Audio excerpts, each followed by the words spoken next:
been fixing elevators in her $200 million tower for 3 years. When I found the hidden basement, I discovered the deeds.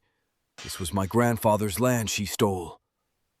The elevator cables sang their familiar tune as I rode up to the 32nd floor motor room, my tool belt heavy with the instruments that had fed 3 generations of Scott men. 4 years I'd been maintaining Walker Tower's vertical arteries, and the rhythm still felt right. The gentle vibration through steel-toed boots, the whisper of counterweights balancing tons of machinery with precision my grandfather would have called poetry. Morning light cut through the floor-to-ceiling windows, throwing geometric shadows across marble that probably cost more than my annual salary. I checked my maintenance log on the tablet, routine inspection of the express elevator's drive system. Nothing fancy, just the honest work that kept people moving safely between floors. The building hummed with quiet efficiency around me. Every system ran like clockwork when properly maintained, every component serving its purpose. Even if the ownership situation still gnawed at me like a splinter under the nail, I had to admit the engineering was solid. My grandfather would have appreciated the craftsmanship, even knowing what we knew about how this land changed hands. The motor room door clicked open with my master key. Fluorescent lights flickered to life, revealing the massive machinery that moved people up and down this 40-story tower. The main drive motor sat like a steel heart, pumping life through cables thick as my wrist. I ran my palm along the housing, feeling for unusual vibrations, listening for the subtle changes that meant trouble brewing. "Smooth as butter," I muttered, pulling out my tablet to log the inspection. The familiar routine settled my nerves, checking brake systems, testing emergency stops, verifying load calculations against manufacturer specifications. This was honest work, the kind my family built their reputation on. The steady hum of machinery drowned out the city noise below, creating a pocket of mechanical meditation 40 stories above the street. My multimeter beeped as I clipped the leads to the main power feed. The digital display flickered, then settled on a number that made me frown. 847 amps. Nearly double what it should be for a standard elevator system, even under full load. I tapped the device, wondering if the battery was dying. That can't be right. I switched to my backup meter. Same reading. The electrical consumption didn't match the building's load calculations I'd memorized during installation 4 years ago. My engineering instincts kicked in, the same ones that had kept Scott elevators running safe for 70 years. Something was drawing massive power, but from where? The motor specifications clearly stated maximum 450 amps under full load. This discrepancy violated basic electrical safety protocols. In my experience, unexplained power draws meant one of 3 things: equipment failure, unauthorized modifications, or something else entirely. Footsteps echoed in the hallway beyond the motor room, the sharp click of expensive heels against marble. I recognized that sound before she appeared in the doorway. Tiffany Walker always wore those designer shoes that probably cost more than my monthly rent, each step announcing her presence like a countdown timer. "Mr. Scott," she said, her voice carrying that familiar edge of barely concealed impatience. "I hope you're not finding any complications with our systems." Her perfectly styled blonde hair caught the fluorescent light, and her tailored suit reminded me daily of the gap between ownership and labor. She glanced at my equipment with obvious distaste, like my tools were somehow contaminating her pristine building. "We have investors touring this afternoon," she continued, "and I need everything running smoothly." "Actually, ma'am, I'm seeing some unusual power consumption readings," I said, holding up my multimeter so she could see the display. "The electrical load is running nearly twice what the specifications call for. Could indicate a serious safety issue that needs immediate attention." Tiffany's expression hardened like concrete setting. Her jaw tightened, and those manicured fingers drummed against her tablet case, a sure sign she was about to dismiss whatever I had to say. "Mr. Scott," she said, her tone dropping to that condescending register she reserved for service workers. "I pay you to maintain elevators, not to question our electrical systems. Minor fluctuations are perfectly normal in a building this size." Her dismissive wave felt like a slap across the face. "I suggest you focus on your job and leave the technical analysis to people with actual engineering degrees." The insult hit harder than it should have. 23 years of elevator experience, following in my father's and grandfather's footsteps, and she treated me like an incompetent handyman who couldn't read a simple meter. I kept my expression neutral, but my grip tightened on the multimeter. "Yes, ma'am," I said, watching her designer heels click away down the marble corridor. My jaw stayed clenched as her footsteps faded. Engineering degree or not, I knew elevators better than anyone in this building. More importantly, I knew the difference between normal fluctuation and something that could kill people. My professional pride wouldn't let me ignore a potential safety violation, regardless of Tiffany Walker's attitude. I returned to my readings, this time documenting everything methodically in my tablet. The power consumption spikes occurred in regular patterns, every 6 hours, lasting exactly 47 minutes. That wasn't random fluctuation, that was scheduled operation of heavy machinery. Something significant was drawing this power, something that wasn't supposed to exist according to the building's official specifications. And in my experience, when the numbers didn't add up, there was always a reason someone didn't want found. The electrical room's steel door clanged shut behind me, sealing me into the building's mechanical heart. Fluorescent tubes flickered overhead, casting harsh shadows across rows of distribution panels that hummed with 480-volt current. My flashlight beam cut through the dim spaces between equipment racks, searching for the source of those power anomalies. I pulled out the building schematics on my tablet, cross-referencing each circuit breaker with its supposed destination. Panel 7A should feed the parking garage lighting. Panel 7B handled the basement ventilation systems. But here, tucked behind the main transformer, sat 3 additional panels that didn't exist on any blueprint. My voltage tester chirped as I traced the unmarked circuits. Live current. Serious amperage flowing through conduits that disappeared into holes drilled through the foundation wall. The concrete showed fresh tool marks, clean cuts made by professional diamond core bits. Someone had added these circuits after the building's original construction, and they'd done it right. This wasn't amateur work. I knelt beside the foundation penetrations, running my fingers along the conduit entries. The cables were massive, 4x0-gauge copper, the kind used for industrial machinery.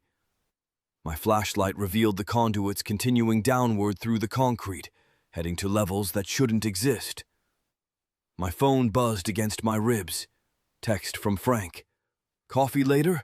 Got some old city records you might find interesting about that tower."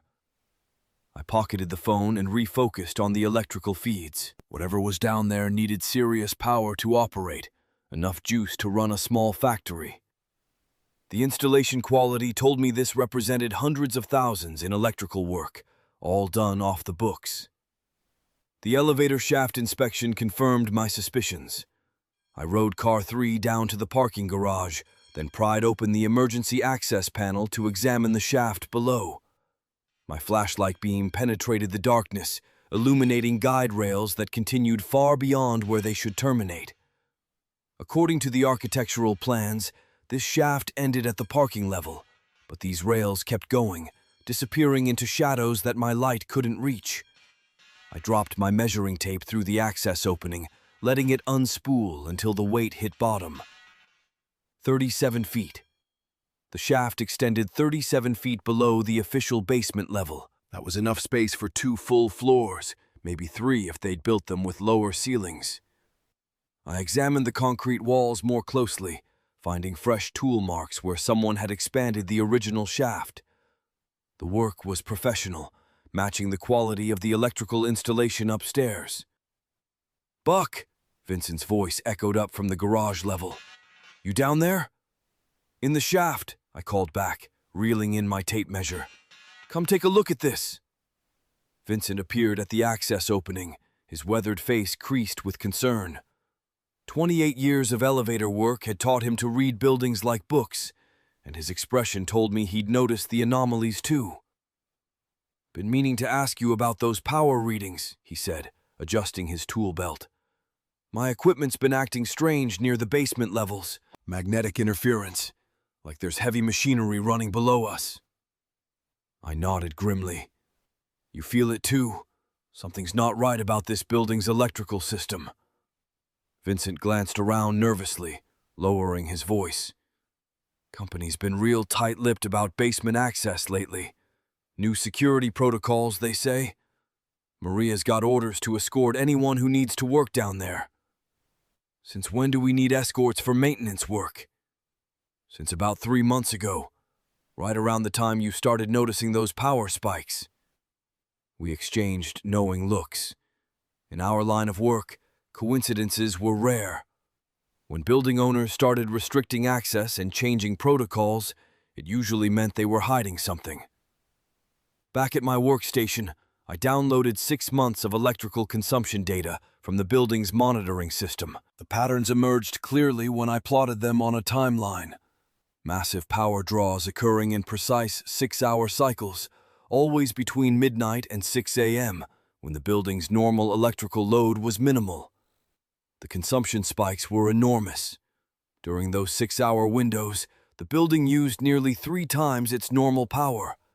That level of electrical draw suggested operation of freight elevators, industrial ventilation systems, and high-intensity lighting. This wasn't office equipment or residential usage. It was heavy machinery operating on a schedule. My engineering background told me this kind of power consumption required dedicated transformers and emergency backup systems. The electrical infrastructure alone would cost millions to install. Whatever operation was running below ground was substantial, well-funded, and carefully planned. I cross-referenced the power spikes with the building's security logs, looking for patterns in after-hours access. The data showed consistent badge swipes at the basement level during each power surge window. Always the same access codes, senior management, and a handful of contractors I didn't recognize. The freight elevator theory solidified as I studied the data. The power consumption patterns matched exactly what I'd expect from heavy vertical transportation. The massive electrical draw of motors lifting substantial loads, followed by regenerative braking as those loads descended. Someone was moving heavy cargo up and down through those hidden levels, and they were doing it when the building was empty. As I prepared to leave for the day, muscle memory guided me toward the basement exit I'd used for 4 years. But tonight, I noticed something I'd somehow missed before. A security door tucked behind the main electrical panel, painted the same industrial gray as the surrounding walls. I approached the card reader, fishing my master maintenance badge from my tool belt. The reader beeped red, access denied. I tried again, holding the card steady against the sensor. Same result. That was impossible. My maintenance card should open every door in the building, from the penthouse motor room to the deepest utility spaces. I examined the door more closely. Reinforced steel construction, far heavier than necessary for a utility room. The hinges were industrial grade, designed to support serious weight. Fresh scratches around the electronic lock suggested frequent use, and the floor showed scuff marks from heavy equipment being wheeled through. Kneeling beside the door, I peered through the gap at the bottom. LED lighting glowed in the space beyond, and I could hear the distant hum of machinery, the unmistakable sound of electric motors and ventilation fans operating in a large space. Then I heard it. The mechanical whine of cables under tension, followed by the solid thunk of elevator doors opening and closing. A freight elevator was operating below the official basement level, moving cargo through spaces that didn't exist on any building plan. The power surge patterns suddenly made perfect sense. Someone had built a hidden freight elevator system, accessing sublevels that Tiffany Walker's company didn't want anyone to know about. I stared at that security door for another minute, listening to the mechanical sounds echoing from whatever lay beyond. The freight elevator was moving again. I could hear the cables singing under load, the distant thrum of motors working hard. 23 years in this business, and I'd never seen anything like this. I pulled out my phone and took pictures of everything. The unmarked panels, the heavy gauge cables, the security door that my master badge couldn't touch.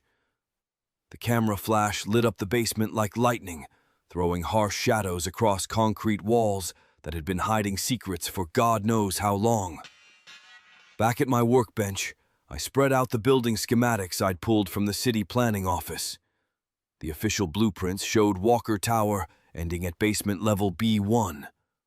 But those power cables I'd traced, they dropped another 40 feet into nothing. I grabbed my calculator and started running numbers. 847 kilowatts monthly for sub-level B3, I muttered, adjusting my reading glasses. That's enough juice to run a small factory. The math didn't lie, never did. Whatever was down there pulled serious power, industrial-grade consumption that would show up on every electrical audit, which meant someone was paying to keep those audits quiet. I pulled out my voltage meter and started tracing circuits. The main panel fed 3 separate systems: building operations, emergency backup, and a third line that wasn't on any schematic. That mystery line ran straight down through the foundation, carrying enough amperage to power heavy machinery.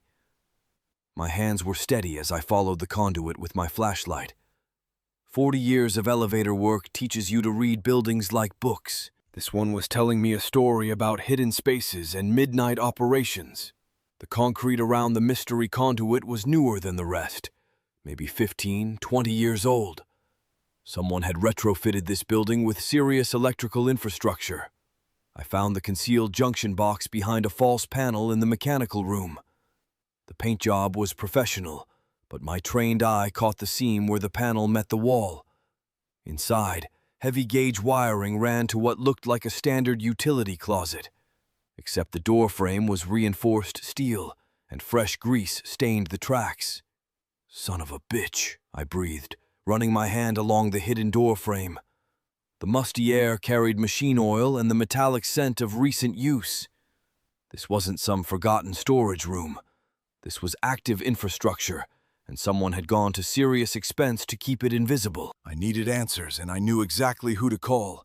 Frank Kowalski had been my grandmother Eleanor's friend since before I was born. Retired building inspector, old school guy who remembered when construction meant something. If anyone knew the real history of this site, it would be Frank. Frank, it's Buck Scott. I need to ask you about the Walker Tower site. What was here before 1987? Static crackled over the phone. Long pause. When Frank's voice came back, it carried weight I'd never heard before. Buck, that's a conversation we need to have in person. Meet me at Morelli's Diner on 42nd in an hour. The line went dead, leaving me staring at my phone. Frank's tone had changed the moment I mentioned 1987, the kind of change that comes with buried secrets and old wounds. I locked up my tools and headed for the elevator. Outside, afternoon shadows stretched across the construction yard, and I felt the first chill of something much larger than building code violations. Morelli's Diner hadn't changed since the 1960s.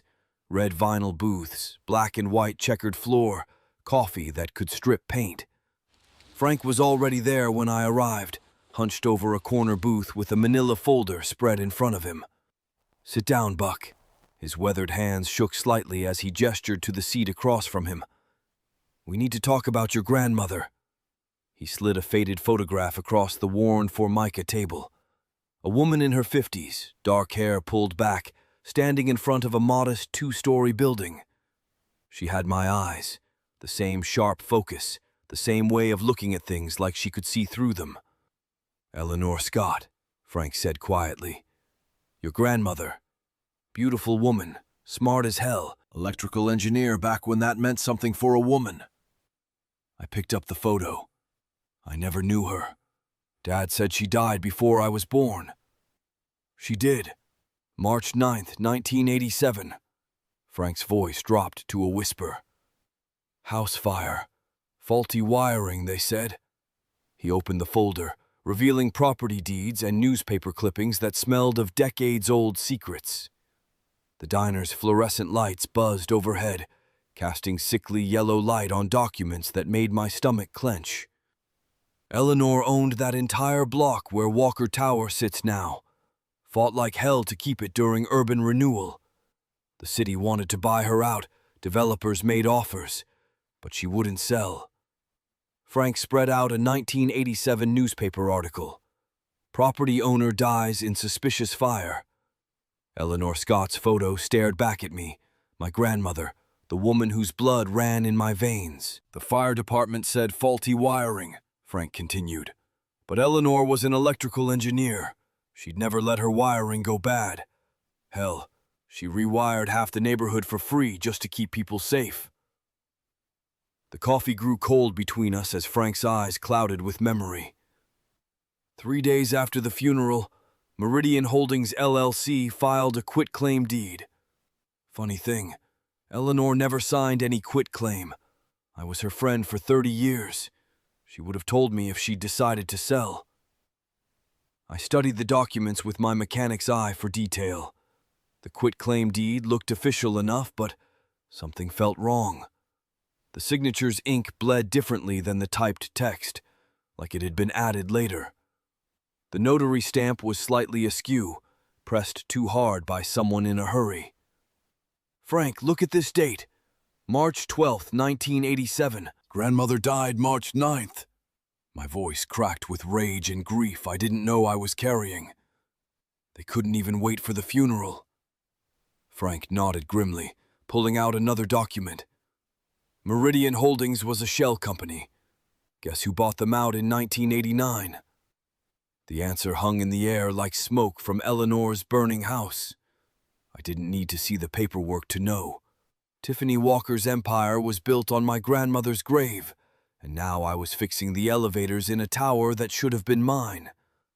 I stared at the documents spread across the diner table, my grandmother's face looking back at me from a 40-year-old newspaper. The coffee had gone stone cold, but I couldn't taste anything anyway. My hands shook as I folded the papers and slid them into my jacket pocket. Frank, I need to get back to the building. My voice sounded hollow, like it was coming from the bottom of an elevator shaft. There's something in that basement, something they don't want me to find. Frank grabbed my wrist as I stood up. Buck, listen to me. If what we think happened really happened, these people killed your grandmother. They won't hesitate to... To what? Fire me? I pulled free, anger burning in my chest like acid. They already tried that today. I've got nothing left to lose. The drive back to Walker Tower felt like a funeral procession. Every red light, every turn, brought me closer to a confrontation 40 years in the making. The building's glass facade reflected the setting sun, and for a moment, it looked like it was on fire. Like Eleanor's house. Like my family's legacy burning away to nothing. I parked in the service bay and used my maintenance badge to enter through the loading dock. The basement level was empty now, just the hum of electrical systems and the distant rumble of the hidden freight elevator. But I understood that sound differently now. It wasn't just moving cargo. It was moving evidence, moving secrets, moving the bones of my family's stolen life. I stood before the reinforced security door, my master badge heavy in my hand. Earlier today, it had denied me access, but now I knew what I was looking for, and 40 years of rage gave me clarity. I swiped the badge. The red light blinked once, twice, then turned green. The lock disengaged with a heavy thunk that echoed through the concrete corridors. My heart hammered against my ribs as I pulled the door open. Beyond it lay a service corridor I'd never seen before, lit by emergency lighting that cast everything in sickly yellow. The air smelled of old concrete and older secrets. The freight elevator controls were mounted on the far wall, industrial switches and gauges that belonged in a factory, not an office building. But I understood industrial systems.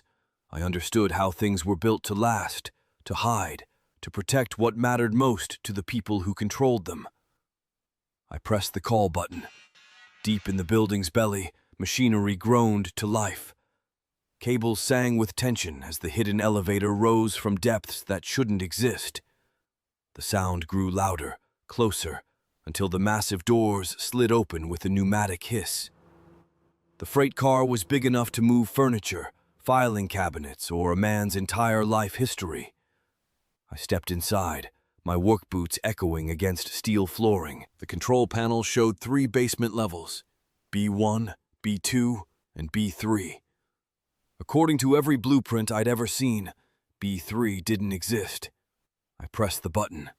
The elevator dropped past the official basement, past the sub-basement, into a level that had been erased from architectural memory. My ears popped from the pressure change. When the doors opened, automatic fluorescent lights flickered on, revealing something that made my breath catch in my throat. A storage vault. Rows of filing cabinets lined the walls like tombstones.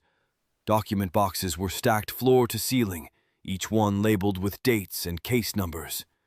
The air was stale and forgotten, heavy with the weight of buried secrets. "Jesus Christ," I whispered, stepping into what looked like a corporate mausoleum. I walked down the first row of filing cabinets, reading labels that spanned decades. Real estate acquisitions, property disputes, legal settlements. And there, in a section marked 1987 to 1990, I found what I was looking for. The filing cabinet was locked, but my maintenance tools made short work of the mechanism. Inside were folders thick with documents, photographs, and correspondence. My hands trembled as I pulled out the first file. Eleanor Scott, property acquisition, confidential. The original 1952 property deed was there, signed in my grandmother's careful handwriting. Eleanor Scott, sole owner of 1.2 acres at the corner of 47th and Madison. The paper was yellowed but intact, proof of legitimate ownership spanning 35 years. But underneath it was the forgery. The quitclaim deed dated March 12, 1987, 3 days after Eleanor's death. The signature was wrong. The ink was different. Even the paper stock didn't match. It was amateur work, rushed and sloppy, but it had been enough to steal everything. I photographed every page with my phone, my hands shaking with rage. There were lawyers' letters discussing the Eleanor Scott problem and how to resolve the property dispute permanently. There were insurance documents, fire investigation reports that contradicted the official findings, and bank records showing payments to city officials. They hadn't just forged documents. They'd murdered my grandmother and bought the silence of everyone who might have asked questions. A folder marked Meridian Holdings Acquisition Records contained the final pieces. Shell company paperwork, ownership transfers, and a 1989 merger agreement that transferred everything to Walker Enterprises. Tiffany Walker's signature was on the bottom of the page, even though she would have been barely out of college. This was a family business, a generational crime that had been carefully maintained and protected for 4 decades. I was loading the most damning documents into my work bag when I heard it, footsteps echoing in the elevator shaft above. Someone was coming down. Someone else had access to this vault. I quickly shut off the fluorescent lights and pressed myself against the filing cabinets, my heart hammering so loud I was sure it would give me away. The freight elevator whirred to life, cables singing with tension as it descended from the upper floors. Through the darkness, I heard voices. Tiffany Walker's clipped, efficient tone cut through the stale air like a blade. "The quarterly audit is next week. We need to relocate these files to the Queens facility." Her heels clicked against concrete as the elevator stopped at B3. The door slid open, and emergency lighting flooded the vault. I crouched deeper into the shadows between filing cabinets, barely breathing. "My father was sloppy keeping this archive here," Tiffany continued. "But it served its purpose. Time to clean house." 2 men in expensive suits followed her into the vault. One of them asked, What about the elevator mechanic? Security says he's been asking questions about power consumption anomalies. Tiffany's laugh was ice cold, devoid of any human warmth. Buck Scott doesn't know his grandmother from his elbow. He's a wrench turner, not a detective. Besides, what's he going to do? File a complaint with building management?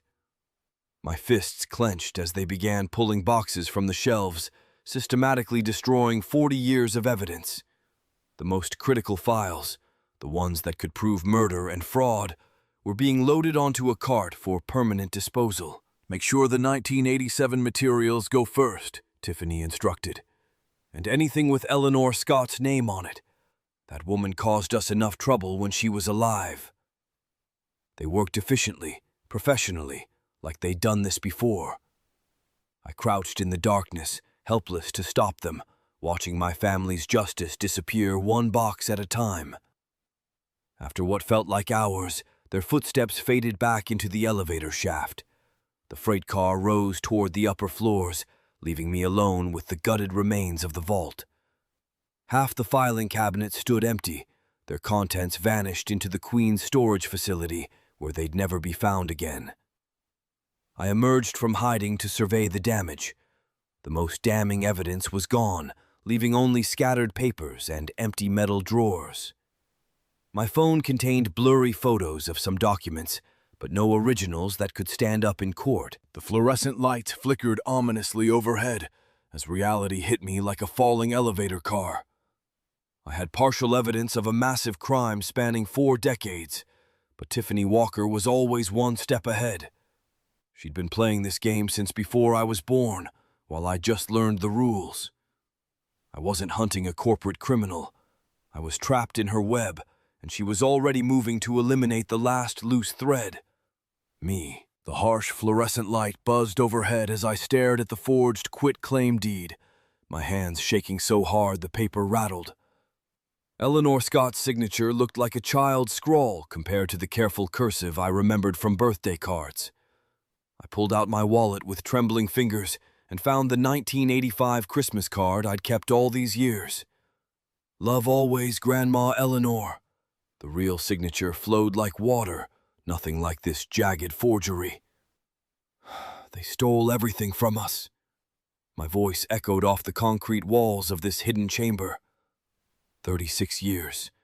36 years they'd built their empire on stolen ground while we scraped by, thinking we'd lost the property fair and square.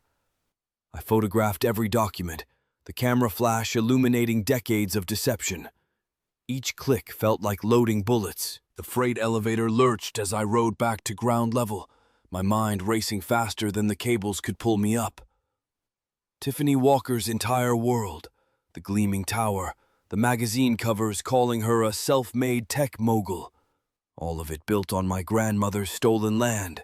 The elevator's mechanical hum seemed different now, almost accusatory, like the building itself knew it was sitting on a lie. My phone showed 17 missed calls from Tiffany's office. 17. They knew I'd been down there. I wasn't just an employee anymore. I was the rightful owner of the ground beneath their feet, and they didn't know it yet. But they suspected something. The missed calls proved that. The lobby's marble floor felt different under my steel-toed boots as I stepped out. Security cameras tracked my every move. I could feel their electronic eyes following me like a pack of wolves. My phone buzzed. Tommy, Mom says you missed dinner again. Everything okay? I stared at the message, surrounded by Pinnacle Development employees rushing past in their expensive suits. Unknowing participants in a decades-old fraud. The weight of what I discovered pressed down like the building itself. 49 floors of stolen dreams stacked on my grandmother's grave. Working late. Tell your mom I love her, I typed back. My family's quiet life was about to change forever. I just didn't know if it would survive what was coming.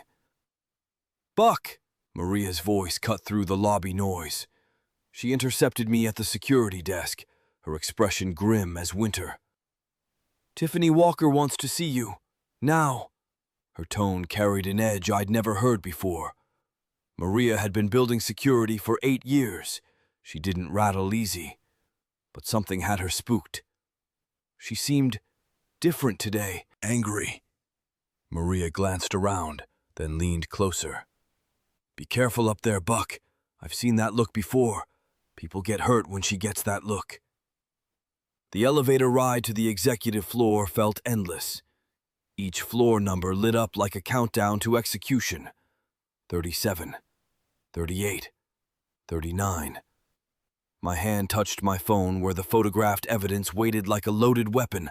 I wasn't sure I was ready to fire. The doors opened with a whisper. Tiffany Walker paced behind her glass desk like a caged predator, her usual composed facade cracked down the middle. She didn't offer me a seat, didn't even look at me at first. Floor-to-ceiling windows framed the city skyline, but her attention burned, focused and sharp. "Someone's been accessing restricted areas of my building," she snapped, finally turning those ice-blue eyes on me. "Areas that require special clearance. Areas that you, Mr. Scott, have no business being in." I kept my expression neutral, every survival instinct screaming danger. "Just doing my job, ma'am. Checking the electrical systems like you asked." Her laugh sounded like glass breaking. "Your job?" She moved around the desk, closing the distance between us. "Your job is about to get very complicated, Mr. Scott. Very complicated indeed." I said nothing. Sometimes silence is the best tool in your kit. "You see, I have cameras everywhere. Motion sensors, access logs." She smiled, but it never reached her eyes. "I know exactly where you've been. The question is, why?" An hour later, I returned to the elevator maintenance room to find chaos. My tools scattered across the floor like shrapnel from an explosion. Logbooks missing. Work computer screen blank as a dead man's stare. 30 years of careful organization destroyed in minutes. Frank stood amid the wreckage, shaking his gray head. "They hit this place like a tornado, Buck. Took everything. Your maintenance records, equipment manuals, even your spare uniforms." I surveyed the damage, my jaw tight enough to crack teeth. My grandfather's level from 1952 lay broken on the concrete floor, its brass fittings scattered. They destroyed that on purpose. They knew what it meant. "They're trying to erase me," I told Frank, picking up the pieces of the antique level. "But they don't know what I found." The older man's eyes sharpened with understanding. "What did you find down there, son?" I looked around the violated space, this room that had been my sanctuary for 4 years. They'd taken my tools, my records, my dignity, but they couldn't take the truth. "Proof," I said. "Proof that this whole damn building sits on stolen ground." Vincent appeared in the doorway like a ghost, his weathered face pale as concrete dust. The senior technician's usual steady hands trembled as he gripped the doorframe. "Buck, they're saying you falsified safety reports." His voice cracked on the words. "HR wants to see you in an hour." The accusation hung in the air like toxic fumes from a burned-out motor. My hands clenched into fists so tight my knuckles went white. 30 years. 30 goddamn years I'd never falsified a single inspection, never cut a corner, never signed off on anything that wasn't perfect. "They're setting me up," I said aloud, the words tasting like metal shavings. Frank nodded grimly, his gray eyes hard as rivets. "Classic corporate playbook. Discredit the whistleblower before he can blow the whistle." Through the maintenance room's small window, I could see Tiffany's office lights blazing 40 floors above us. The war had begun, and she'd drawn first blood. Vincent stepped deeper into the destroyed room, his steel-toed boots crunching on scattered tools. "Buck, what the hell is going on? Maria's got security checking every access card log from the past week. They're looking for something." "They're looking for me," I told him, "and they found me. I needed those original building plans, the ones from before Tiffany Walker's family rewrote history." 20 minutes later, I used my master key on a forgotten utility closet on the third floor. The door hadn't been opened in years, judging by the dust that billowed out like a gray cloud. My flashlight beam cut through the darkness, revealing stacks of yellowed blueprints tied with rotting string. The 1952 electrical plans told a different story than the modern schematics. My flashlight traced property lines that had been redrawn with forged documents. Eleanor Scott's land extended 3 lots further east than Pinnacle's current holdings. Every original page bore the same printed name at the bottom: Eleanor Scott, owner. The evidence kept mounting, but so did the danger. Every shadow in the narrow closet seemed to hide watching eyes. My neck prickled with the feeling of being hunted. The fire alarm suddenly blared, red lights strobing through the corridors like emergency flares. This wasn't a drill.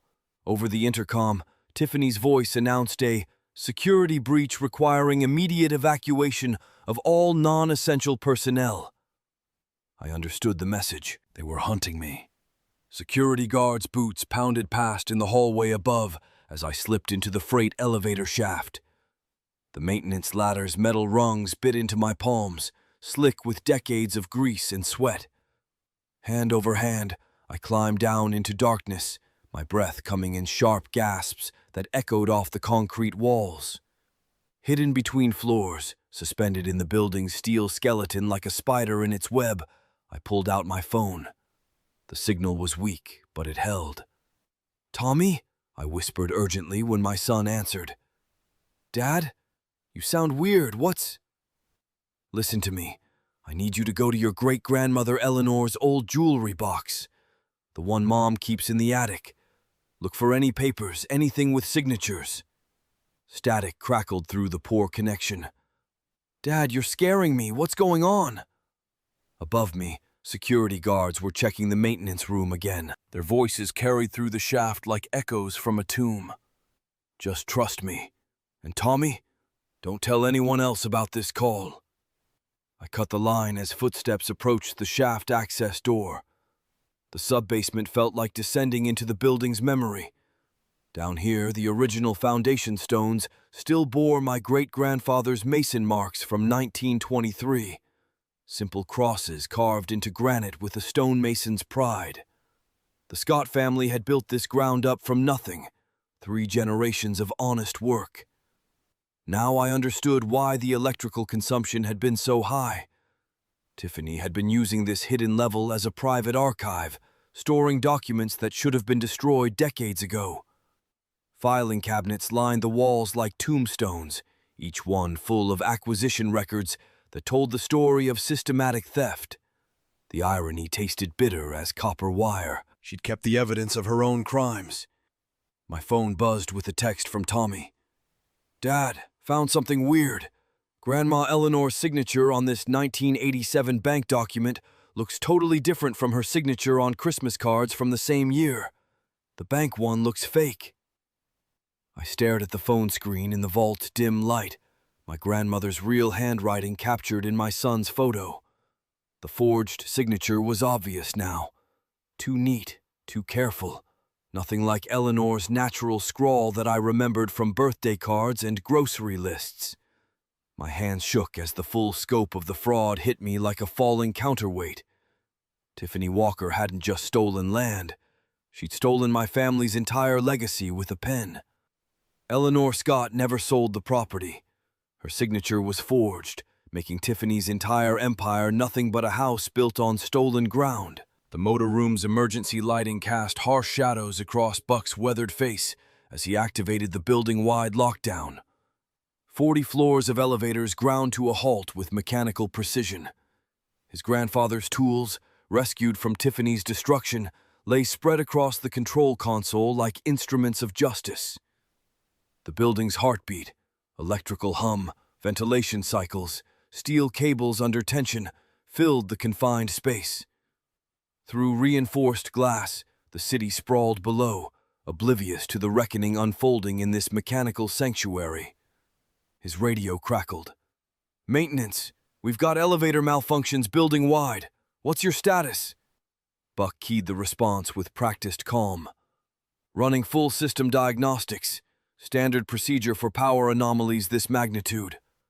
The lie came easily. After 36 years maintaining vertical transportation, he knew exactly how long emergency power would sustain 40 floors of trapped elevators. Tiffany Walker, for all her technological arrogance, was now completely dependent on his expertise. The intercom buzzed with her voice, sharp with panic cutting through the motor room's steady hum. "What's happening? The elevators aren't responding." Buck smiled grimly, his oil-stained fingers moving across the maintenance override panel. Each switch carried the weight of generational knowledge. "System diagnostic, Ms. Walker. Standard procedure when consumption logs show irregularities." Through the building's communication system, he could hear her heels clicking frantically across marble floors 40 stories below. Her breathing came rapid and shallow. The woman who commanded boardrooms with technological precision reduced to shouting at speakers like any other trapped tenant. "How long will this take?" The tremor in her voice was barely perceptible, but Buck caught it. 3 decades of reading mechanical stress had taught him to recognize human breaking points too. He checked his watch. Phase 1 complete. The conversation he'd rehearsed for weeks could finally begin. Buck pulled the original 1952 property deed from his tool bag, the yellowed paper crackling under the fluorescent lights. His grandfather's signature was still visible in faded blue ink. Eleanor Scott, written with the careful precision of someone who understood the weight of legal documents. The scent of machine oil and electrical components filled his nostrils as he prepared to present 40 years of stolen legacy. "Walker, we need to discuss some irregularities I've discovered during my investigation." His voice carried through the building's intercom system with mechanical authority. The silence stretched for 30 seconds. When Tiffany responded, her tone had shifted from panic to cold calculation. "I don't know what game you're playing, Buck, but this is highly inappropriate. You're an elevator mechanic, not building management." "Third-generation elevator mechanic," Buck corrected, his voice steady. "And buildings don't lie, unlike corporate paperwork." The forged quitclaim deed rustled as he held it up to the intercom camera, knowing Tiffany could see it on her penthouse monitors. The document felt heavier than paper should, weighted with decades of deception. March 12, 1987. "Your shell company Meridian Holdings used this document to steal my grandmother's property." His voice remained professional, but emotion leaked through the cracks. "Eleanor Scott never signed this. I've got her real signature from Christmas cards spanning 30 years. The forgery's obvious once you know what to look for." Through the speaker, he heard papers shuffling, rapid keystrokes on her computer. The mechanical ventilation system hummed around him, a soundtrack to decades of lies being exposed. Tiffany's silence stretched longer this time. When she spoke, her voice carried a tremor. That's impossible. The acquisition was legitimate. My legal team verified everything." But Buck heard the uncertainty creeping in, saw her technological confidence cracking like faulty insulation under load. "Your legal team verified forged documents," he said, spreading the electrical consumption logs across the metal console. His finger traced the anomalous patterns that had led him to the hidden sublevel. 23% higher usage than your building plans indicate. That's how I found your secret archive." The building's ambient sounds, ventilation, electrical hum, distant traffic, created an oddly peaceful backdrop to this moment of reckoning. Through the intercom, Tiffany's breathing had become audible. "You went into areas you had no authorization to access," she said, but her voice lacked its usual commanding edge. Buck smiled at the irony. "Unauthorized access. That's rich coming from you." He picked up his grandfather's level, the brass fittings worn smooth by 3 generations of honest work. "This belonged to my grandfather. Your people destroyed it yesterday, along with everything else in my maintenance room. 36 years of service records, gone. But they missed something. They missed the original electrical plans from 1952, showing exactly what Eleanor Scott owned. 3 lots further east than your current holdings. The weight of 3 generations pressed against Buck's chest as he keyed the intercom again. My grandmother Eleanor never sold this land. She died believing she'd lost everything to urban renewal, never knowing it was theft. His voice cracked slightly on her name. The motor room felt smaller suddenly, filled with the ghosts of family stories and broken promises. Through the speaker, Tiffany's heels had stopped clicking. The silence stretched until she spoke, her words carefully measured. Even if that were true, the statute of limitations... Buck cut her off. Fraud has no statute of limitations when you're still profiting from it. Every day this building operates on stolen land is another day of ongoing crime. The building's heartbeat, electrical, mechanical, alive, pulsed around them. 40 floors of trapped tenants, all depending on systems his family had maintained for decades, all built on land that should have been his inheritance. "What do you want?" Tiffany's voice had dropped to barely above a whisper. Buck looked out at the city sprawling below, then down at the deed in his weathered hands. The moment he'd prepared for had finally arrived. Buck's radio crackled with Maria's voice from building security. "Buck, we're getting calls from tenants about the elevators. What's the ETA on repairs?" He keyed the radio, maintaining his professional demeanor even as his heart hammered against his ribs. "Complex diagnostic, Maria. Another hour at least." The lie bought him time while Tiffany processed the evidence. Through the intercom, he could hear her making phone calls. Lawyers, probably, or corporate damage control. Her voice was muffled but urgent, speaking in rapid bursts about liability exposure and immediate containment. The motor room's temperature gauges showed normal readings, but sweat beaded on Buck's forehead. 40 floors of steel and concrete pressed down above him, each one representing millions in stolen value. This was the moment everything could collapse or crystallize. Her voice returned through the speaker, shakier now. "What do you want?" The question he'd been waiting for. Buck pulled out his phone, angling the screen toward the intercom camera. "I want justice, not revenge. The property deed restored to the Scott family. A permanent maintenance contract for this building. No more safety violations. No more injured workers like Rebecca Martinez." His demands were measured, reasonable, professional. Through the intercom, Tiffany's silence was deafening. The building's mechanical systems hummed their approval around him, ventilation cycling, electrical panels maintaining their steady rhythm. "And if I refuse?" Her voice was barely above a whisper. Buck's response came without hesitation. "Then Monday morning, every major newspaper gets copies of everything I found in your secret archive. The Tribune's investigative team has been looking for exactly this kind of story." He could almost hear her calculating. Legal fees, public relations disasters, federal investigations. The mathematics of corporate survival. The negotiation took 47 minutes. Buck listened as Tiffany's lawyers joined the call, their voices tight with legal concern. The original property value, adjusted for inflation and current market rates, $45 million. The permanent maintenance contract, $180,000 annually. Worker Safety Compliance Fund, $500,000. Through the motor room's small window, the sun was setting, casting long shadows across the city his family had helped build.